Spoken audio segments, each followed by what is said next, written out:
কোনো পর্দায় না থেকেও কোনো শিল্পের সঙ্গে না থেকেও শুধু উপস্থাপনা দিয়ে যে শিল্পী বা সেলিব্রিটিতে পরিণত হয়েছে তাদের মধ্যে তুমি নিশ্চয়ই প্রথম সারির। কিন্তু সেই জায়গা থেকে সরে আসলা, এসে ব্যবসায় মনোযোগ দিয়েছো, এটা কখনো আক্ষেপ হয়নি কি যখন দেখো অনেকে তোমার থেকে হয়তো বা ভালো পারে না কিন্তু তারা অনেক মানুষের সামনে উপস্থাপনার কাজ করছে? এটা কম্পিটিশনের জায়গায় আমি নেই, আমি আগেই বললাম আমি বাংলাদেশের অনেক জায়গায় প্রতিনিধিত্ব করেছি, আমি বিউটি পেজেন্টও জিতেছি, মিস হেরিটেজ ইন্টারন্যাশনাল 2015-এর আমি উইনার। তারপরে বাংলাদেশের যত মেগা ইভেন্ট আছে সবগুলোর উপস্থাপনা আমার করা শেষ।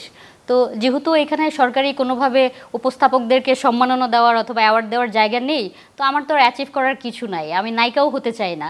সো যত প্রকার অনুষ্ঠান আছে বাংলাদেশে মেগা ইভেন্ট আমি সব করেছি। এখন আমরা টিভিতে কেন কাজ করি? যেমন আপনি একজন সাংবাদিক, আপনি কাজ করেন মানুষের ভালোবাসা পাওয়ার জন্য অথবা মানুষের কাছে নিজের মেসেজটা দেশের কি হচ্ছে না হচ্ছে সেটা পৌঁছে দেওয়ার জন্য। আমি যখন ফেসবুকে ব্লগিং করি মানুষ তো আমাকে দেখে, ভালোবাসে, হাজার হাজার কমেন্ট করে, হয়তোবা 1000 কমেন্ট আসলে ওখানে 200 কমেন্ট ভালো আসে, 800ই খারাপ আসে, বাট আমি এটা বলি অ্যাটলিস্ট দেখছে তো, আমাকে অবজার্ভ করছে, এটুকুই আমার পাওয়া। মানুষ দেখলেই হয়, আমার আই ডোন্ট কেয়ার যে এটা টিভি হলো। আর খারাপ কমেন্টসের কথা বললে, খারাপ কমেন্টসে তো অনেক সময় অনেক মাত্রা থাকে না, তখন কেমন লাগে? প্রথম দিকে খারাপ লাগতো, বাট এখন কথা হচ্ছে যে আমি খারাপ সেজন্য খারাপ কেউ কমেন্ট করে এরকম না, সে খারাপ অবস্থায় আছে অথবা মেন্টালি সে ডিপ্রেসড, চাকরি পাচ্ছে না অথবা আর্থিক অবস্থা ভালো না অথবা নিজের পারিবারিক। কি করে জানলে যে যারা খারাপ কমেন্টস করে তাদের কোনো চাকরি বাকরি নাই? অবশ্যই নাই, যদি থাকতো 24 ঘন্টা তো ফেসবুক নিয়ে বসে থাকা অথবা কাউকে বুলিং করা কারো কাজ হতে পারে না। কারণ আমার মতো মানুষ অথবা আপনার মতো দায়িত্বশীল মানুষ, আমরা যারা কাজ নিয়ে ব্যস্ত থাকি তারা তো সারাদিন দেখবো না যে কে কী করছে, এখানে একটা বাজে কমেন্ট করতে হবে, এটা তার upbringing, it has nothing to do with me or you. আচ্ছা, ব্যবসার কথা বলছিলা, কি ব্যবসা করছো? ওকে, আমার সেলুন আছে 6টা পুরো বাংলাদেশে, ঢাকায় আছে 2টা, টাঙ্গাইলে আছে, সাভারে আছে, খুলনায় আছে 2টা, শিপিং বিজনেস আছে, একটা ফাইন্যান্স কোম্পানি আছে, আরও কিছু বিজনেস। কিভাবে এত অল্প বয়সে এত কিছু সামলাও কিভাবে? প্রথমে তো শুরুতে থেকেই তো এত কিছু ছিল না, আস্তে আস্তে হয়েছে। আর আমার ফ্যামিলিতে আসলে ব্যবসায়ী কেউ নাই, আমার ফ্যামিলিতে ভ্যান চালায় এরকম লোকও আছে, আবার দেখবেন যে বিসিএস ক্যাডার কোনো সচিব এরকমও আছে, চিফ ইঞ্জিনিয়ারও আছে। তো তার মধ্যে আমি একমাত্র ব্যক্তি যে ছিলাম মিডিয়াতে। আর যখন দেখছি যে আমার পছন্দ খুব ভালো, আসলে আমি যখন কোনো কিছু শপিংয়ে যাই, ধরেন আমি প্রাইস ট্যাগ দেখছি না, আমার ওই দোকানে দেখা যাবে যে জিনিসটা পছন্দ করেছি ওইটার দামটাই বেশি, যে খাবারটা খাবো ওইটার দামও বেশি।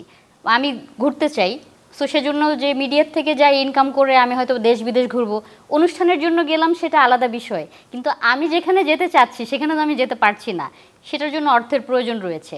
তো আমি ছোট অনলাইনে ব্যবসা শুরু করি, অনলাইনে ব্যবসা শুরু করার পর ভালো সাড়া পাই, তারপরে আমি বনানীতে আউটলেট শুরু করি। আমার ফার্স্টে জুয়েলারি বিজনেস ছিল, আমি পাকিস্তানি মুলতানি জুয়েলারি বিজনেস করতাম ফার্স্টে, তারপরে নিজেই হোলসেলার হয়ে গেছিলাম। ওই ব্যবসা বাদ এখন তারপরে আমি সেলুন ব্যবসা শুরু করি। মাসুদ খান আছেন যিনি ইন্টারন্যাশনাল মেকআপ আর্টিস্ট, তো ওনার অনেকগুলো সেলুন আছে, উনি একদিন বলল যে না আপু আপনাকে দিয়ে হবে, চলেন ব্যবসা করি। আমি প্রথমে সিরিয়াস ছিলাম না। কেন বললেন যে আপনাকে দিয়ে হবে? এটা আসলে তাদেরকে জিজ্ঞেস করতে হবে মানুষ আমার মধ্যে কি পায়।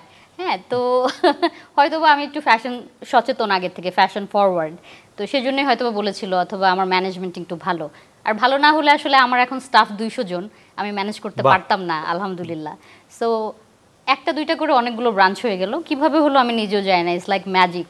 সো আপনি যখন একটা ভালো কাজ করবেন, ভালো আউটপুট পাবেন, তখন আপনাকে কিছু করতে হবে না, আপনার আশেপাশের মানুষই আপনাকে পুশ করবে যে ঠিক আছে আরও এগিয়ে যেতে হবে, ভালো কিছু করতে হবে।